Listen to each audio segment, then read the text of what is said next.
이스라엘 백성들의 기업 분배의 순서는 이렇습니다. 여호수아서 15장에서 유다 지파가 기업을 제일 먼저 분배를 받고 16장에 와서는 요셉 자손이 기업을 분배받습니다. 그 이유는 하나님의 구속 경륜에 따라서 유다 지파가 장차 이스라엘의 왕과 그리스도가 탄생할 지파이기 때문입니다. 요셉 지파는 실질적으로 야곱의 장자의 축복을 받았기 때문입니다. 그래서 요셉 자손은 장자에게 따라오는 두 몫을 받습니다. 그 중에 에브라임 지파의 기업은 16장에서 그리고 므낫세 지파의 기업은 17장에 기록되어 있습니다. 우리는 이스라엘의 혈통적인 장자는 루벤이라고 하는 것을 알고 있습니다. 그러나 역대기 5장 1절을 보면 루벤은 아비의 침상을 더럽게 하였기 때문에 장자의 명분이 요셉에게로 돌아갔다 라고 역대기 성경에 그렇게 정확하게 기록하고 있습니다. 역대기 성경에는 장자의 명분이 요셉에게로 넘어갔다 라고 성경에 기록합니다. 그리고 요셉의 아들들 중에 둘째 아들 에브라임이 또 장자권을 계승을 합니다. 오늘 본문에서 유다 지파에 이어서 요셉 자손이 장자의 기업을 분배받는 것은 수백 년 전 야곱의 계시적인 축복과 하나님의 구속 경륜에 따라 되어진 것입니다. 이 모든 것이 하나님의 주권적인 역사요 하나님의 섭리라고 해야 할 것입니다. 이 시간 요셉 자손의 기업이라는 제목으로 여호수아 강해 계속하고자 합니다. 요셉 자손의 기업 분배를 통해서 우리에게 주시는 하나님의 은혜가 있기를 소원합니다. 첫째로 요셉 자손이 받은 기업입니다. 이미 말씀드린 것처럼 여호수아서 16장은 요셉 자손이 제비를 뽑아 기업을 분배받고 그 땅의 경계를 기록하고 있습니다. 1절 말씀에 요셉 자손이 제비를 뽑은 것은 여리고 곁 요단 곧 여리고 물 동편 광야에서부터 나아가 여리고로 말미암아 올라가서 산지를 지나 베델로 이르고 1절에서 4절까지는 요셉 자손의 전체의 경계를 말하는 것이고 그리고 5절에서 10절까지는 그 요셉의 아들 가운데 또 장자의 기업을 받은 에브라임 지파의 기업을 그리고 17장 1절의 이후에는 므낫세 자손의 기업의 그 경계를 그 성읍을 기록을 하고 있습니다.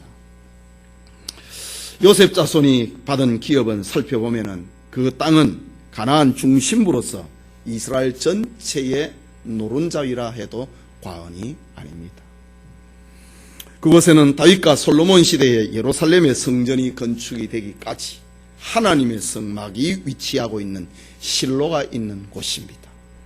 또한 이스라엘의 최초의 격전지인 여리고와 아이성이 위치를 하고 있고 수가성과 야곱의 우물과 세겜 그리고 그리심산과 에발산이 있는 곳으로 이스라엘의 가나안 초기 역사의 중심부를 기업으로 분배받은 것이 요셉 자손입니다. 가나안 땅의 전 지역의 중심부를 바로 요셉 자손이 제비를 뽑았다. 제비를 뽑았는데 가나안 전역의 노른자위 땅을 뽑았다 이거죠. 사람이 제비를 뽑지만은 그것을 결정하시는 이는 하나님이다 라고 성경은 기록을 하고 있습니다. 요셉 자손이 가나안의 중심부 노른자위 땅을 기업으로 분배받았다. 그야말로 장자의 기업을 받은 것입니다. 장자된 요셉을 위해서 하나님께서 이렇게 섭리하셨던 것입니다. 그렇다면 요셉 자손이 장자의 기업을 받은 것은 우리에게 무엇을 교훈을 하고 있는가? 첫째는 요셉의 사랑과 희생 때문이었습니다. 요셉은 고대 근동 지역에 몰아닥친 7년의 대기근에서 세계와 자기 아버지의 집을 가족을 구원을 한 사람입니다. 그는 자기를 적대시하고 자기를 원수처럼 여기고 자기를 미디안 상한에 팔았고 자기를 죽도록 방치한 형들의 가족에게 은혜를 베풀었던 사람입니다. 요셉은 아버지 야곱이 살아있을 때나 죽었을 때나 그의 효성은 극진했습니다. 총리 요셉이 양식을 사러 온 형들에게 자신의 정체를 밝히자 형들이 두려워 떨었습니다. 이런 광경을 보고 요셉이 말을 하기를 창세기 45장 5절에 당신들이 나를 이곳에 팔았으므로 근심하지 마소서, 한탄하지 마소서. 하나님이 생명을 구원하시려고 나를 당신들 앞서 보내었나이다. 두려워 떨고 있는 형들을 위로하면서 하나님이 그렇게 하셨습니다. 떨지 마십시오. 그 형들이 얼마나 위로가 됐겠습니까? 하나님이 그렇게 하셨습니다. 우리 가족을 구원시키기 위해서 하나님이 나를 먼저 이곳에 보낸 것입니다. 두려워 마소서, 떨지 마십시오. 요셉은 이렇게 하나님 신앙과 그리고 형제 사랑과 희생으로 가득 차 있었습니다. 세월이 지나고 난 다음에 요셉과 형제들이 아버지 야곱의 장례식을 마치고 애굽으로 돌아옵니다. 이때는 형들이 요셉을 상봉을 하고 난 다음에 17년이라고 하는 세월이 지났을 때입니다. 아버지 야곱의 장례식을 마치고 애굽으로 돌아올 때에 그 형들이 다시 한번 자신들의 생죄를 생각을 하고 두려워합니다. 이제 형들의 방패막이가 되어졌던 아버지가 세상에 떠났으니까 내 동생 요셉이 우리를 모른 채 하는 거 아닌가? 그때의 원한을 갚으려고 하는 거 아닌가? 형들이 두려웠습니다. 그러면서 형들이 요셉 앞에 엎드렸습니다. 창세기 50장 18절에 보면 우리는 당신의 종입니다. 형들이 17년 동안 그 요셉의 사랑과 희생과 섬김을 겪으면서도 저게 본심인가? 아버지 때문에 우리한테 이렇게 잘해주는 거 아닌가? 그런 마음이 있었습니다. 아버지 장례식이 돌아와서 애굽에 딱 돌아와고 열 형제가 요셉에게 딱 엎드리면서 우리는 당신의 종입니다 라고 합니다. 이런 장면 앞에 요셉은 울어버렸다고 합니다. 창세기 50장 20절과 21절에 당신들은 나를 해하려 하였으나 하나님은 그것으로 선으로 바꾸사 오늘과 같이 만민의 생명을 구원하게 하려 하셨나니 당신들은 두려워 마소서. 내가 당신들과 당신의 자녀들을 기르리이다 하고 그들을 간곡한 말로 위로하였더라.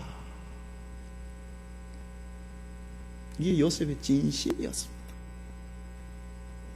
형님들은 나를 해하려고 그래 팔았지만 하나님이 그것을 선으로 바꾸어 주었습니다.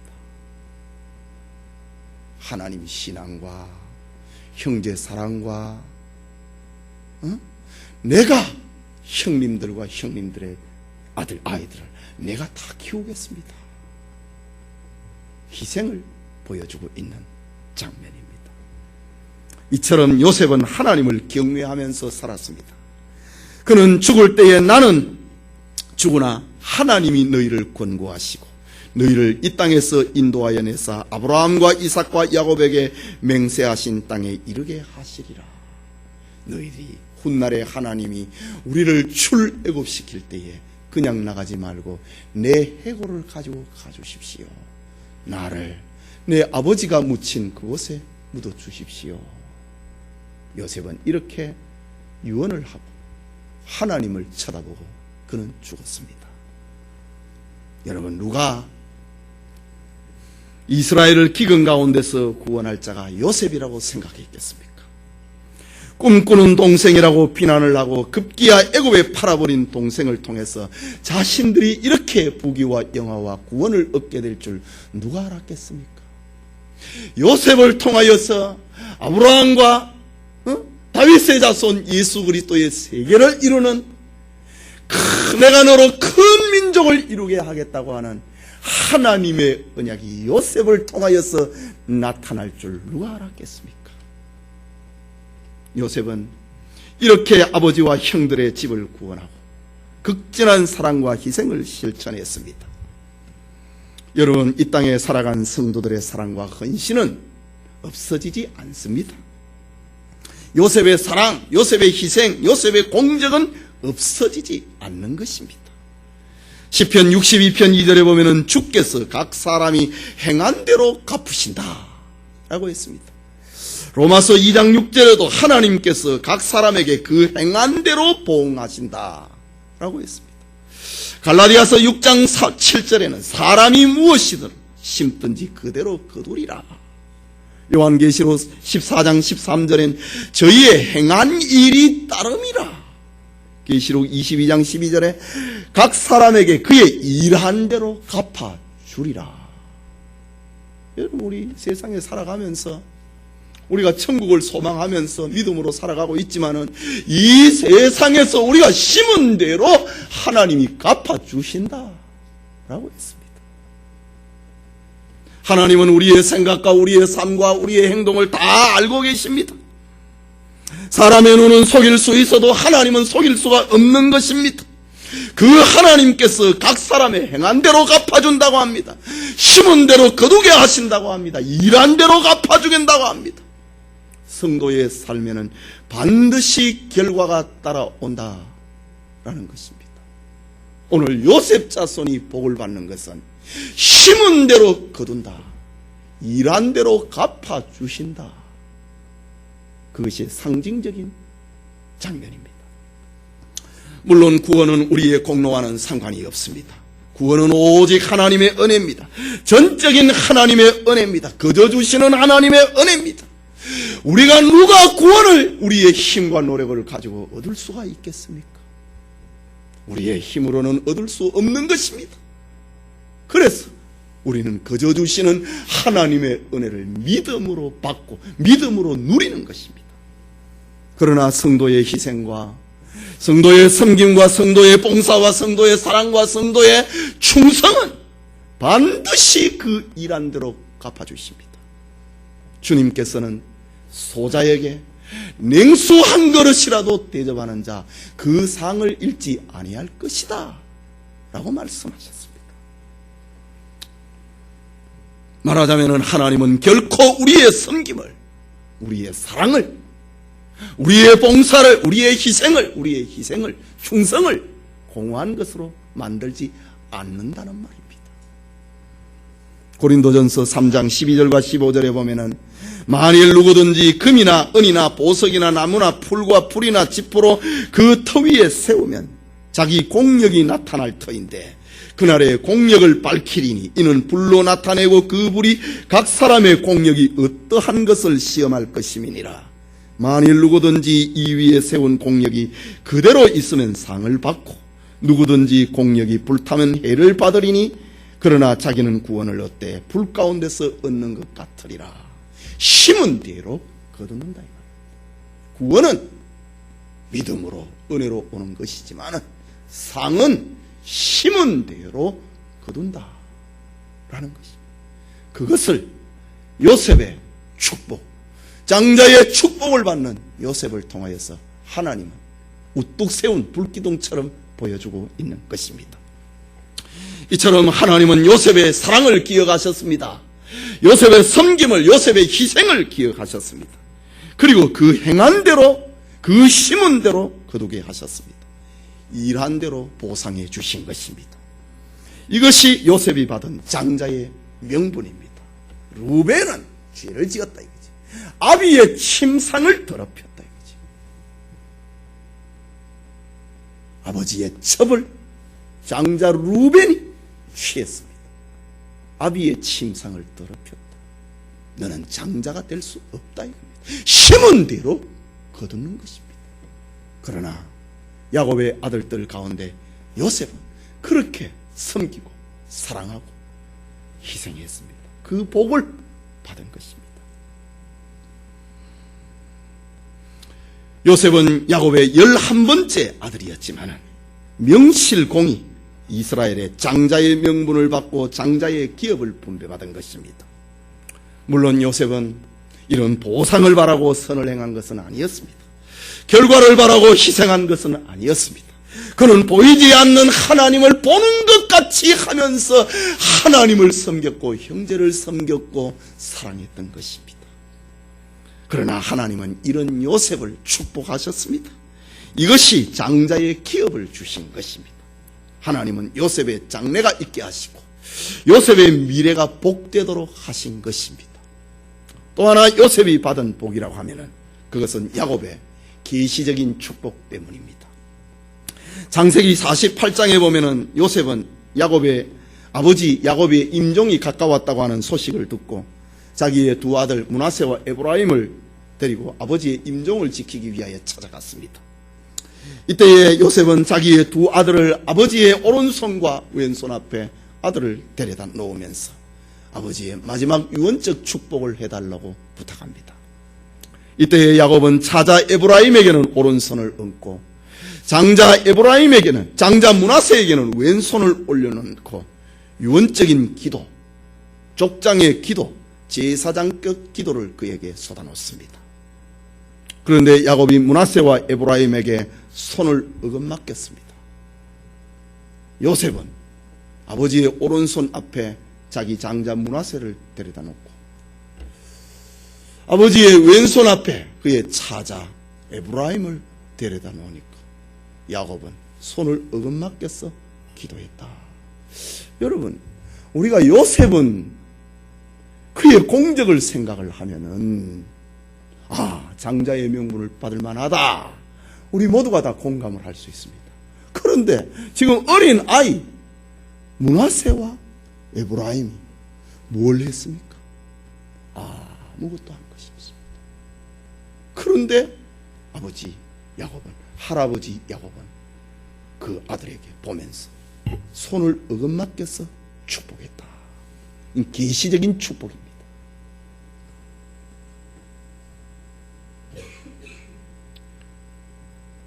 요셉이 놀랐습니다. 아버지에게 말을 합니다. 창세기 48장 17절 8절에 요셉이 그 아비가 우수를 에브라임의 머리에 얹는 것을 보고 기뻐 아니하여, 사람의 생각입니다. 아비의 손을 들어 에브라임의 머리에서 므낫세의 머리로 옮기고자 하여 오른손을 아버지 장자에게 올려야지요. 요셉이 손을 들어 아버지한테 옮기려고 합니다. 머리를 옮기려고 합니다. 그 아비에게 이르되 아버지여 그리하지 마옵소서. 이는 장자니 우수를 그 머리에 얹어 주셔야지요. 요셉이 아버지 손 바뀌었습니다. 제가 내 맏아들 아버지에게 우수에게 복을 받게 하려고 아버지 앞에 맏아들을 데려다 놨는데, 오른손 앞에 맏아들을 데려다 놨는데 하나님 이러면 안 되지요. 아버지 이러면 안 되지요. 그래 얘기를 합니다. 그때 야곱이 대답을 합니다. 창세기 48장 19절에 가로되 나도 안다 내 아들아. 나도 안다. 그도 한 족속이 되고 그도 크게 되려니와 그 아우가 그보다 큰 자가 되고 그 자손이 여러 민족을 이룰 것이다. 이거는 야곱의 생각 아닙니다. 하나님의 마음이었습니다. 임종을 앞에 둔 야곱은 지난날 이삭처럼 눈이 어두워서 실수하고 있는 것이 아닙니다. 야곱은 육신의 눈은 어두웠지만 그의 눈은 환하게 밝습니다. 창세기 49장 50장에 계속해서 12아들 하나하나의 장래를 축복을 하고 있는 계시적 축복을 우리가 보면은 그의 영이 죽기 전에 하늘의 문이 열린 것처럼 야곱은 그렇게 기도를 하고 있습니다. 야곱은 하나님의 주권적인 축복, 예언적인 축복을 두 손자에게 아들처럼 쏟아놓습니다. 그 결과 수백 년이 지나서 야곱의 후손이 큰 민족을 이루게 되고 12지파가 가나안 땅에서 기업을 분배를 받게 될 때에 요셉은 지난날 400년 전에 일어났던 그 축복이 요셉 자손에게 그대로 두 몫을 받고 그 중에 에브라임은 또 장자의 기업을 받게 되는 것입니다. 여러분, 농부가 씨를 뿌리고 아무리 가꾸고 땀을 흘려도 와야 될 비가 오지 않거나 비가 너무 많이 오면은 그의 농사는 망치고 마는 것입니다. 일반적으로 결실의 열매를 계산을 할 때에 농부의 수고는 실질적으로 5%라고 합니다. 우리 농부가 다 하는 것 같지. 실질적으로 농부의 수고는 결실되기까지 5%라고 합니다. 그리고 95%는 전부 자연의 혜택입니다. 그래서 비만 안 오면 난리 아닙니까? 비만이 오면 물 빼려고 난리입니다. 햇빛과 바람과 비, 이런 것들이 조화를 이루어야 결실하게 됩니다. 이것을 가리켜 결실하기까지 95%라고 합니다. 그렇다면 우리는 모든 일에 겸손하게 하나님의 축복을 기다리는 사람이 되어야 됩니다. 자연계나 우리 인간계나 같습니다. 자연계에는 내가 5%의 수고를 하고 95%의 자연의 혜택을 받는데 나는 내가 다 하는 건가? 아닙니다. 아무리 노력하고 아무리 관심을 가지고 아무리 자녀 교육을 하려고 해도 하나님이 축복하셔야 형통해집니다. 우리의 수고와 우리의 고민, 우리의 노력에 하나님의 복이 임해야 되는 것입니다.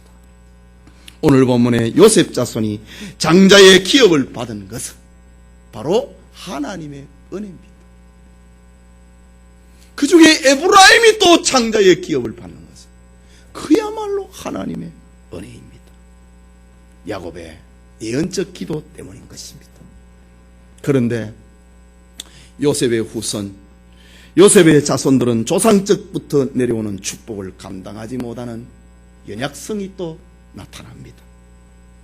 우리 신명기 7장 2절과 3절에 보면 내 하나님 여호와께서 그들을 내게 붙여 너로 치게 하시리니 그때에 너는 그들을 진멸할 것이라. 그들과 무슨 언약도 맺지 말 것이요 그들을 불쌍히 여기지도 말 것이며 또 그들과 혼인하지도 말지니 내 딸을 그 아들에게 주지 말 것이요 내 딸로 내 며느리를 삼지 말라 라고 했습니다.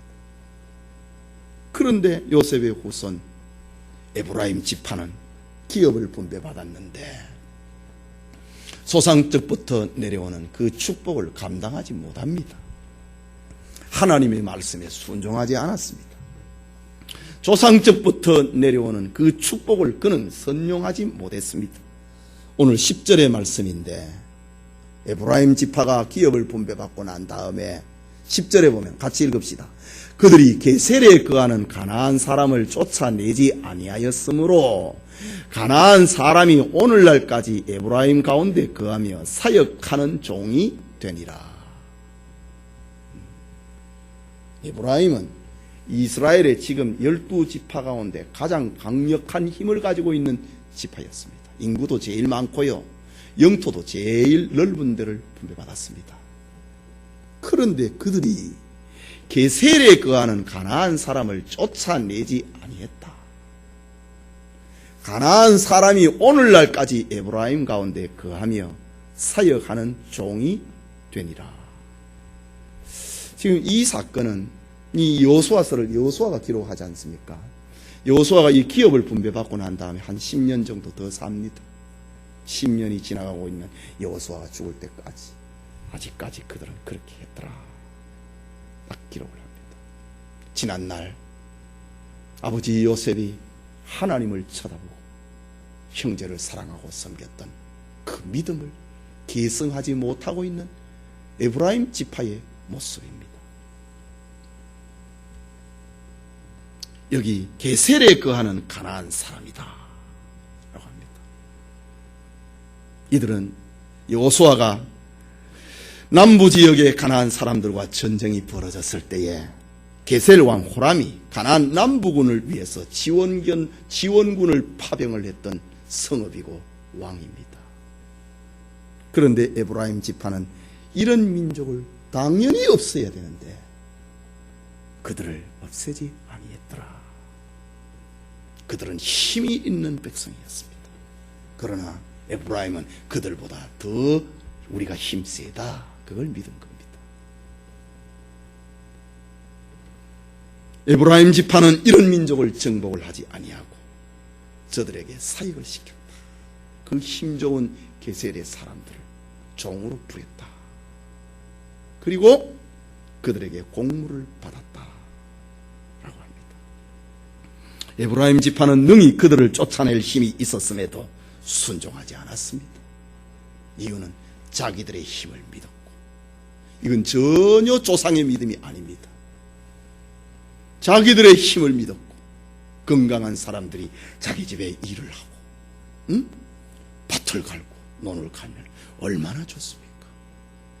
건강한 노예는 더 비싸잖아요.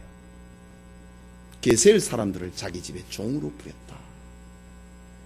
자기들의 편리와 이익을 위해서 하나님 말씀에 순종하지 않았다. 오점을 남기고 있습니다. 여러분, 사탄의 매혹적인 음성은 오늘은 편안함과 안락을 추구하고 할 일은 내일로 미루라 라는 것입니다.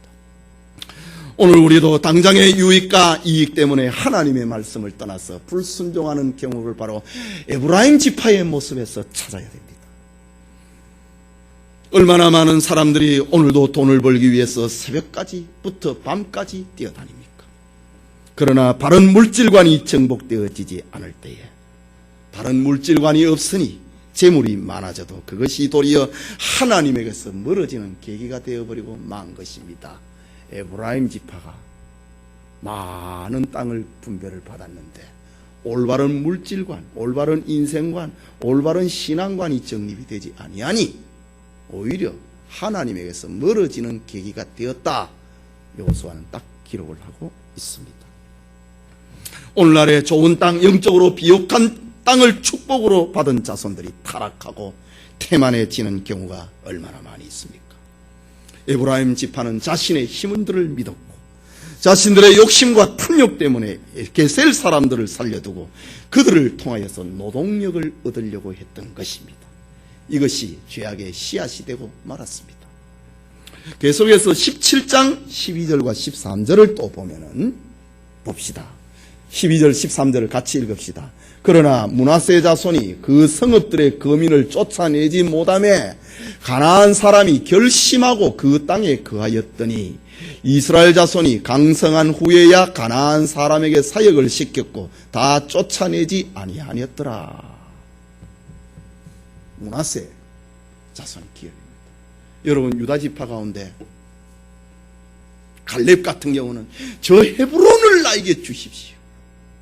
내가 정복하겠습니다. 그랬습니다.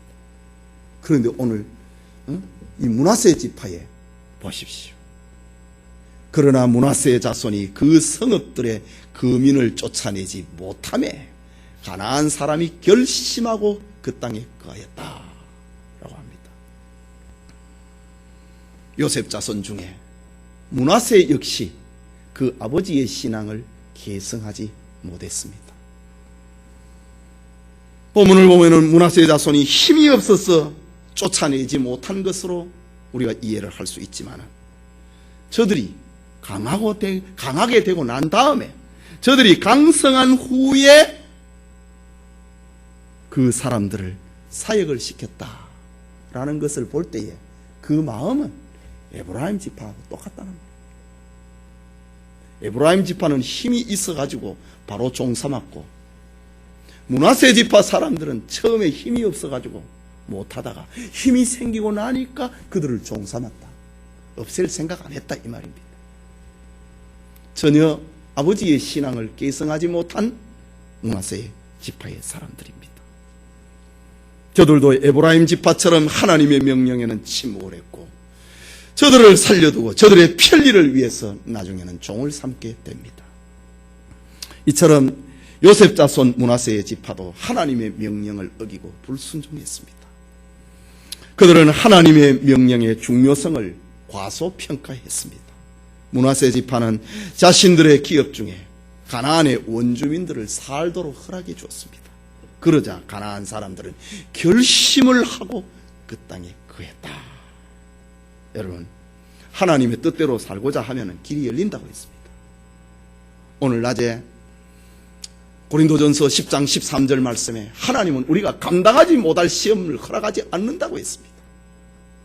감당하지 못할 때면은 우리에게 또한 피할 길을 열어준다고 말씀하셨습니다. 하나님의 뜻대로 살고자 하는 믿음과 뜻이 있다면 하나님은 길을 열어주십니다. 그러나 뜻이 없으면 사탄은 결심을 합니다. 작정을 하고 나가지 않습니다. 내가 주님의 편에 서려고 하는 결심을 하지 않으면 사탄도 결심을 하고 나가지 않는다는 말입니다. 성도는 하나님의 말씀을 들어야 됩니다. 하나님의 말씀을 들어야 하나님의 축복이 오래갑니다. 하나님의 말씀을 들어야 그 날이 장구하게 됩니다. 신명기 성경에 보면 하나님의 말씀을 들으면 너희가 받은 복이 오래갈 것이라고 했습니다. 오늘 에브라임 지파, 므낫세 지파, 하나님의 말씀에 순종하지 아니하니까 그 축복이 오래가지 못했습니다. 그것이 바로 사사시대 아닙니까? 아브라함이 하나님의 말씀을 듣고 순종을 했을 때에 하나님의 복이 임하였습니다. 하나님의 말씀을 듣고 순종하면 길이 열립니다. 하나님의 말씀에 순종하면 하나님이 구름기둥 불기둥이 되어서 저들을 인도하시고 보호해 주십니다. 하나님의 말씀에 순종하는 복이 오늘 요셉 자손의 기업 분배를 통해서 우리가 깨달을 수 있기를 소원합니다. 조상적부터 내려오는 그 엄청난 축복, 에브라임과 므낫세의 후손들이 그걸 감당을 하지 못하고 있는 그 큰 축복을 받아가지고 그것을 선용하지 못하고 사사시대로 빠져들어가 버리고 마는 그런 장면을 우리는 교훈을 삼아야 됩니다. 크게 둘째로 요셉 자손의 기업을 통한 후속사적인 의미입니다. 이미 살펴보았듯이 땅 분배에서 특이한 것은 요셉 지파입니다. 요셉 자손들이 남보다 많은 장자의 목 2배의 몫을 받았습니다. 그러나 우리는 요셉과 그 자손들에게 그 받은 기업에 대해서 시선을 집중을 시키기보다는 요셉을 축복하신 하나님의 시선에, 하나님에게 우리의 시선을 집중을 해야 성경의 바른 의미를 깨달을 수가 있습니다. 아, 요셉이 2 몫을 받았단다. 거기에만 머무르면 안 됩니다. 요셉 자손에 2 몫을 주신 하나님의 손을 쳐다봐야 되는 것입니다. 이 물컵에 뭐 들었는가? 우리 사람들은 여기에 초점이 맞춰 있습니다. 그러나 믿음의 사람은 이 컵보다도 누구의 손에 들려 있는가? 이 사탄이 지금 나한테 갖다 주는 건가? 하나님이 나한테 갖다 주는 건가? 믿음의 사람은 이 내용보다도 손을 봅니다.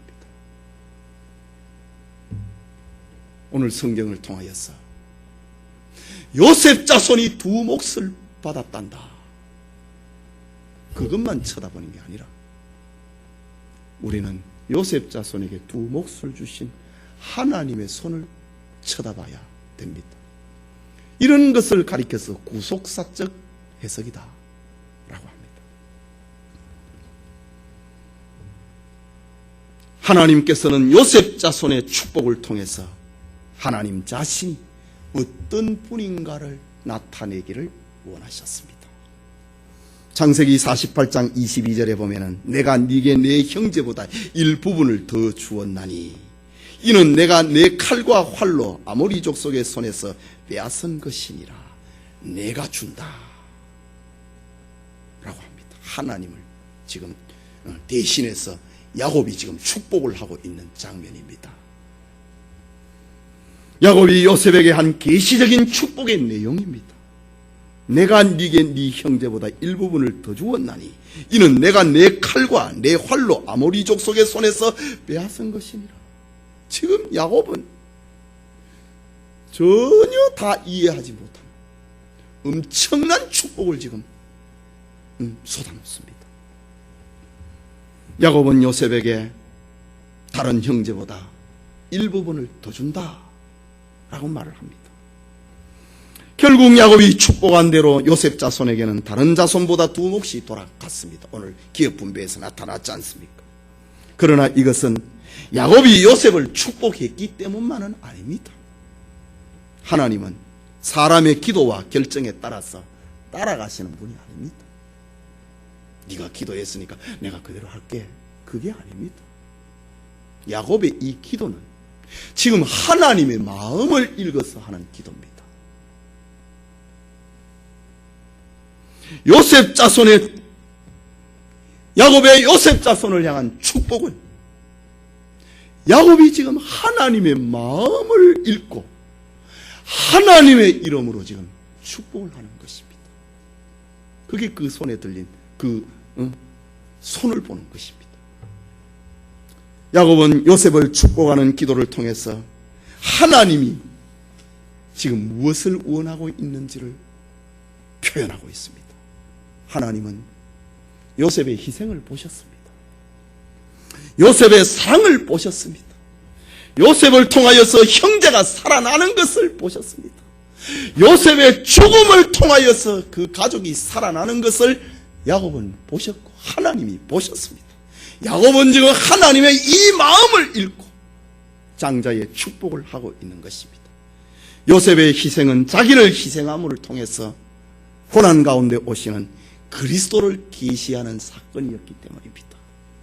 뿐만 아니라 야곱은 요셉을 만나서 그 아들에게 축복을 할 때에 오른손으로는 장자인 므낫세에게 왼손으로는 차자인 에브라임에 얹어서 하는 것이 정상입니다. 요셉도 그것을 원했습니다. 그런데 야곱은 손을 반대로 해버립니다. 야곱이 그렇게 하고 싶어서가 아닙니다. 지금 하나님이 이걸 원하신다는 겁니다. 여러분, 오른손은 힘의 상징입니다. 예수님께서도 7 별을 오른손에 잡고 있다고 하지 않았습니까? 오른손은 힘의 상징입니다. 그런데 그 오른손을 둘째 아들인 에브라임의 머리에 얹고 축복을 합니다. 그러자 요셉이 아버지 손 바뀌었습니다 라고 물었습니다. 그때 야곱은 말하기를 아비가 허락지 아니하여 가로되 나도 안다 내 아들아, 나도 안다, 나도 안다 이 말을 2번이나 합니다. 그도 한 족속이 되며 그도 크게 되려니와 그 아우가 그보다 더 큰 자가 되고 그 자손이 여러 민족을 이루리라. 이거는 지금 야곱이 하나님의 마음을 읽고 축복을 하고 있는 것입니다. 이것이 하나님의 마음을 알게 된 야곱의 행동입니다. 야곱은 먼저 된 자가 나중되고 나중된 자가 먼저 된다고 하는 하나님의 법칙을 알았습니다. 야곱 자신도 둘째였는데 하나님이 자기를 축복한 걸 느꼈습니다. 낮아지고 섬기고 희생의 자리에 있는 자가 큰 자라고 하는 것을 이 2 아들을 통하여서 하나님은 나타내기를 원하셨던 겁니다. 하나님의 나라는 섬기는 자가 위대하다고 하는 말입니다. 하나님은 이스라엘에게 이것을 알리기를 원하십니다. 하나님의 나라는 작은 자가 큰 자다. 너희가 어린아이와 같지 아니하면 하나님의 나라에 못 들어간다. 장자와 차자를 바꾸어서 축복함을 통해서 하나님 나라의 이 원리를 야곱은 알려주기를 원했던 것입니다. 그래서 요셉 자손에게 2 몫의 땅을 주고 2 아들 가운데 차자 에브라임에게는 다시 장자의 축복을 허락합니다. 나중에 통일 왕국이 헤어지고 분열이 되고 난 다음에 남왕국 유다는 베냐민 지파만 그와 함께를 하고 북왕국에는 전부 이스라엘의 10지파가 거기 따라가고 합니다. 그런데 이스라엘 10지파의 대표는 바로 이 에브라임이 됩니다. 그래서 호세아서에 보면은 북왕국 이스라엘의 죄악을, 북왕국 이스라엘을 향하여 슬픔을 노래할 때 에브라임이여 에브라임이여 에브라임이여, 북왕국 이스라엘의 10지파의 상징은 에브라임이 됩니다. 하나님의 나라는 섬기는 자가 위대하다고 하는 것입니다. 하나님은 이스라엘에게 이것을 알리기를 원하셨고 요셉 자손에게 2 몫의 땅을, 그리고 차자에게는 장자의 몫을 또 허락하신 것입니다. 이런 사람들은 눈에 보이는 곳에 마음이 설립니다. 이유는 세상에서 높은 자, 세상에서 지배하는 사람, 세상에서 힘 있는 자로 살고 싶어 하는 것이 사람의 마음이기 때문입니다. 사실 섬기는 것보다 섬김을 받는 것이 좋은 것입니다. 힘없는 약자보다는 힘있는 강자로 사는 것을 사람들은 더 기대합니다. 지배를 받는 것보다 지배하는 것이 더 매력이 있습니다. 그러기 위해서는 힘이 있어야 되고 그 힘은 눈에 보이는 것을 통해서 나타나는 것이고 사람들은 그래서 눈에 보이는 힘을 추구하면서 살아갑니다. 그러나 하나님을 믿는다면 우리는 눈에 보이는 달콤한 유익에 빠져서 안 됩니다. 눈에 보이는 달콤함이 언젠가는 우리에게 고통으로 다가온다고 하는 것을 잊지 말아야 됩니다. 누가복음 16장에 보면은 지옥에 간 부자가 세상에 살았을 때의 모습을 기록을 합니다. 부자와 나사로의 비유지요. 얼마나 그는 부자는 달콤함에 빠져 살았습니까? 그는 눈에 보이는 돈의 위력을 실감을 하면서 떵떵거리면서 살았습니다. 그는 희생이나 섬김이라고 하는 단어는 전혀 모른 채 눈에 보이는 것을 추구하면서 살았습니다. 그는 섬김을 받았고 지배하는 재미에 세월이 흘러가는 줄을 몰랐습니다. 자기 집 앞에 거지 나사로가 있는 것도 몰랐습니다. 그러나 그는 죽었습니다. 그를 위해 예비된 것은 지옥 형벌이었습니다. 우리가 살아가고 있는 세상은 바로 이런 것입니다. 여러분, 다른 사람의 하나님을 부러워하지 마십시오. 저 사람의 하나님은 어떻게 저렇게 그를 축복하는가? 다른 사람의 하나님을 부러워하지 마십시오. 그게 우상숭배입니다. 다른 교회의 하나님을 부러워하지 마십시오. 그게 우상숭배입니다. 섬김과 희생의 자리에 낮아졌어. 우리를 생명으로 인도하시는 하나님을 바라보아야 됩니다. 자꾸 다른 사람의 하나님을 부러워한다. 다른 교회의 하나님을 부러워한다. 이게 뭡니까? 높은 거, 지배하는 거, 많은 거, 큰 거, 그것 때문에 그런 거 아닙니까? 오늘 요셉의 축복을 통해서 요셉은 뭘 바라보고 한 것이 아니었습니다. 희생하고 섬기고 낮아졌습니다. 에브라임이 장자의 복을 받게 된 것도 전혀 세상의 논리는 통하지 않습니다. 야곱과 에서와의 관계는 야곱이 꾀를 부렸다고 하지만 지금 에브라임과 므낫세는 어린아이입니다. 아무 자기 의지도 없고 하고 싶은 것도 아니었습니다. 그러나 하나님이 장자와 차자를 바꾸어 버렸습니다. 이게 하나님의 나라의 원리라는 겁니다. 낮아지는 것이 높아진다. 눈에 보이는 것을 따라가지 말라 그것입니다. 하나님은 요셉의 사랑과 희생을 통해서 눈에 보이는 것보다는 보이지 않는 것을 사모한 사람의 결과가 어떤 것이라고 하는 것을 알려주기를 원하셨습니다. 하나님은 므낫세가 아닌 차자 에브라임을 높여서 하나님의 나라는 먼저 된 자가 나중되고 나중된 자가 먼저 된다고 하는 축복의 원리를, 하나님 나라의 법칙을 알려주기를 원하셨던 것입니다. 성도 여러분, 하나님은 요셉의 사랑과 희생을 보상하셨습니다. 그는 11번째 아들이었지만 명실공히 이스라엘의 장자의 명분을 받았고 장자의 기업을 분배받았습니다. 그는 당장 눈에 보이지 아니하지만 하나님을 믿었고 하나님을 따랐고 하나님께 순종했고 하나님을 사랑했고 하나님을 소망했습니다. 하나님은 이런 요셉에게 장자의 기업을 주셨습니다. 그의 장래가, 그의 미래가 보장이 되도록 하신 것입니다. 고린도전서 4장 18절에 이런 말씀이 기록되어 있습니다. 우리의 돌아보는 것은 보이는 것이 아니요 보이지 않는 것이니 보이는 것은 잠깐이요 보이지 않는 것은 영원함이라. 우리 신자들의 삶의 좌우명이란 말입니다. 우리는 보이는 것이 아니에요. 보이지 않는 것을 따라가는 사람이다. 보이는 것은 잠깐이요 보이지 않는 것은 영원한 것이라 라고 했습니다. 이 말씀이 여러분의 마음에 살아있기를 소원합니다. 자꾸 눈에 보이는 것을 생각을 하면 내 하나님은 초라해 보이고 누구의 하나님은 높아 보이고 그게 우상숭배입니다. 자꾸 보이는 걸 따라간다. 높아지고자 하면 너는 낮아지게 될 것이다. 이게 하나님 나라의 원리입니다. 낮아지고 섬기고 희생하고 충성하고 봉사하면 하나님 그를 높여줍니다.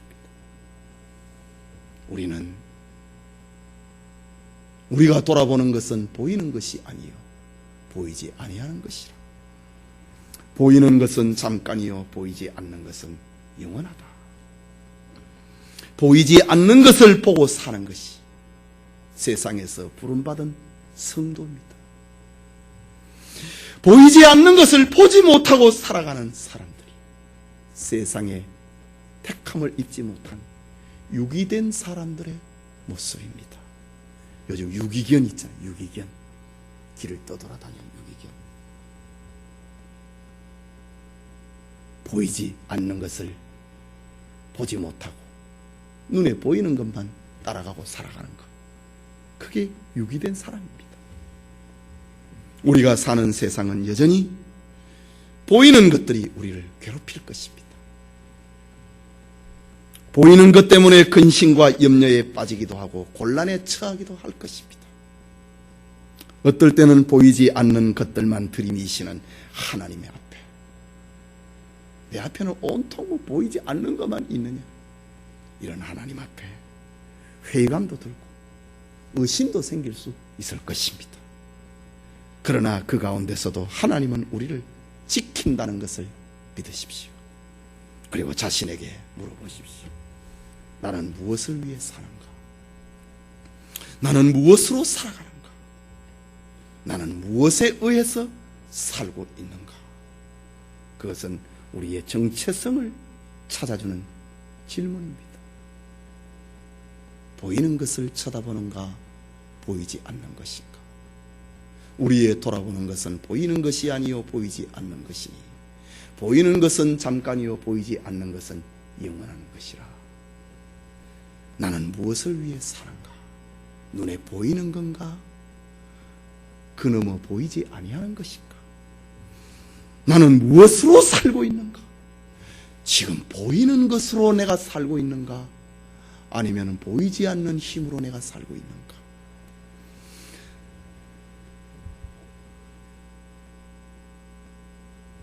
그러면 성령께서 말씀하실 것입니다. 이 세상이 전부가 아니고 보이지 않는 나라, 하나님의 나라가 참된 복이라고 말입니다. 낮아지고 섬기고 희생의 자리에 있는 자가, 그가 바로 큰 자입니다. 바로 요셉 자손의 축복을 통하여서 하나님이 알려주고 있는 구속사적인 의미인 것입니다. 낮아지는 자가 높아진다. 주님이 이 세상에 오셔서 3년 동안 제자들을 가르치면서 정말 제자들에게 가르쳐주기를 원했던가? 낮아지고자 하느냐? 높아지고자 하느냐? 낮아져야 된다. 주님이 그렇게 가르치기를 원하셨던 메시지입니다. 하나님은 이렇게 창세기 시대부터 이 원리를 우리에게 가르쳐주고 있습니다. 이것이 요셉이 받은 복입니다. 낮아지고 섬기고 희생하는 자리에 있는 것이 큰 자다. 이것이 요셉이 받은 축복입니다. 요셉 자손의 복이 우리와 함께 하기를 소원합니다.